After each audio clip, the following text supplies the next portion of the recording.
I always find scary movies when they're set in a period more exciting because your imagination has to go somewhere. It's so fun to see a world without cell phones and without computers.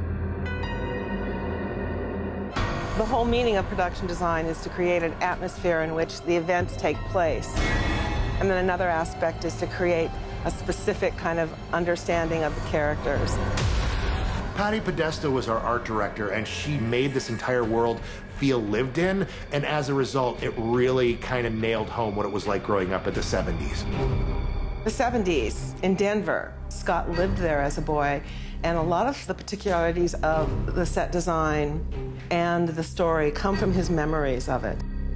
I'm actually wearing my authentic 70s ditto pants today.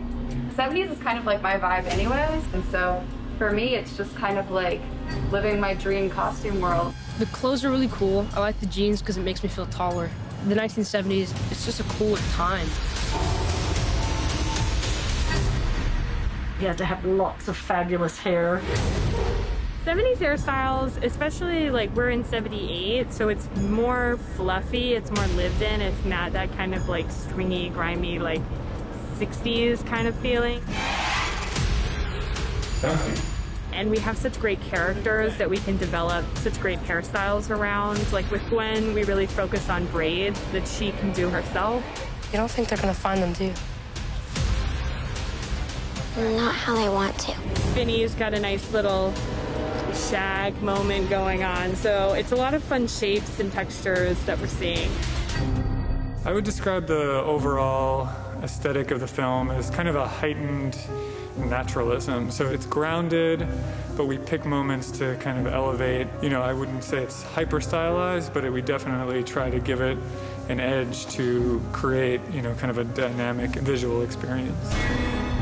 When I first got the script, there weren't that many makeup effects in it. Scott, our director, changed his mind and decided all the ghost kids were going to be practical makeup effects. Everybody was really, really excited about it. The kids loved it. We were told multiple times that we're their favorite department to work with just because they got to, you know, play Halloween every day. Welcome to the basement. This is one of the main sets of the film where all of the horrific things happen. Meant to be a metaphysical space, an expressionistic space where terror is present constantly. We came up with this idea of the rusty horizon that is, in a certain sense, a metaphor for the rip in the universe.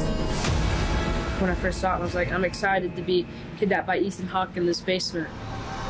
It was really cool though, like the lights that kind of look like those lights on battleships with like the metal cage around it, which is really creepy, and like the walls have like grimy stuff all over them. It's super creepy. I'll scream. If someone's upstairs, they'll hear me. No, he won't. Not with the door shut. And this is the black phone of the black phone. The black phone is awesome. I love this prop. We have about 3 of those. It's a period from the 70s. It's a pretty standard, like, black phone of that time. We currently have it hooked up to a system. It's called a Viking system. So the actor can make it ring and talk to Mason. You said my name is Billy. Don't call me that. I don't remember it. We hooked it up so that when we pick up this phone on the outside of the set, the black phone inside will ring. Scott hired this amazing artist to do the masks, and it ended up being a large part of what I do in the movie. I'd kind of read it imagining the mask to be singular, and Scott devised this plan where sometimes it's this half is covered, sometimes it's this half, sometimes there's no mouth, sometimes there's no eyes. So the mask itself is working in this strange symbolic universe. This was the very first prototype we did. We did the smile first. The purpose of the expressions, like the frown, is when that's it, the kids are doomed, and this is to enchant them. They had to have horns. This is kind of like an outward sign of devil, evil, you know, that's the first thing you think of, you know. The mask was the coolest thing I've ever seen. Like, he'd look up to the darkness where the light was, and it was so creepy. That thing was so cool. And once I saw the masks, I realized that the masks were gonna do a lot of the work for me. And I had to really let the mask carry the weight.